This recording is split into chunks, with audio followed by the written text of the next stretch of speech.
Sa panibago at mas matinding insidente na kinasasangkutan ng Chinese Coast Guard, Chinese militia vessels at Philippine Coast Guard sa panibagong resupply mission sa BRP Sierra Madre sa Ayungin Shoal, muling napatunayan ang lakas ng puwersa ng China sa West Philippine Sea. There were 16 Chinese maritime militia vessels and there were 5 China Coast Guard vessels. And of course, we also mentioned the presence of 2 PLA Navy vessels. With the videos that we released, the Chinese maritime militia vessels are even bigger than the 44-meter Philippine Coast Guard vessel that we deployed.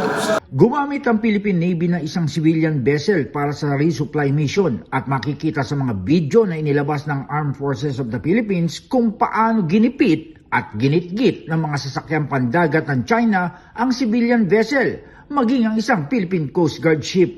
Ayon pa kay Tariela, sa tuwing pinupuna at kinukondena ng Pilipinas maging ng ilang bansa ang harassment sa resupply mission sa BRP Sierra Madre, nababawasan ang pagiging agresibo ng China. Ngunit iba na ang mga nangyari ng ilathala ng China ang bagong mapa sa South China Sea kung saan ipinakita nila ang kanilang 10-dash line na hindi naman kinikilala ng Pilipinas. Si Pangulong Marcos Jr. ipinatawag sa Malacanang ang kanyang mga defense and security officials at inaasahang buong-buong ipinaalam sa kanya ang mga detalye sa insidente. Embedding our media friends has always been the priority of our national government. President Bongbong Marcos believes that our transparency initiative is very helpful in telling not just the Filipino people to be aware of what is happening in the West Philippine Sea, but also for us to garner support from the international community.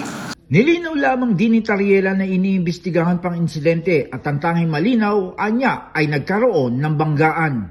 Kung ito ay sinasadya o resulta ng delikadong aksyon ay wala pang kalinawan ayon sa opisyal. We mentioned that there is a collision incident.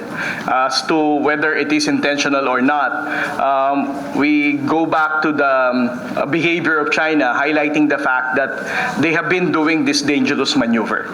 And for the past, we have been warning Chinese government that if they keep on doing the dangerous maneuver and then keeping close such distance, there is always a possibility of collision. Ang Senate Special Committee on Maritime and Admiralty Zones ay nagsagawa pa muli ng pagdinig ukol sa panukalang pagtatalaga ng maritime zone sa bansa na ang layon ay mas maging malinaw ang lawak ng sakop ng teritoryo ng Pilipinas. Si Senator Francis Tolentino na siyang namumuno sa komite, sinabi na hayaan muna ang Department of Foreign Affairs na gawin ang mga nararapat ukol sa insidente. Siguro yung Department of Foreign Affairs, i-invoke lang nila yung mga dapat gawin na diplomatic countermeasures, patawag yung ambassador ng China.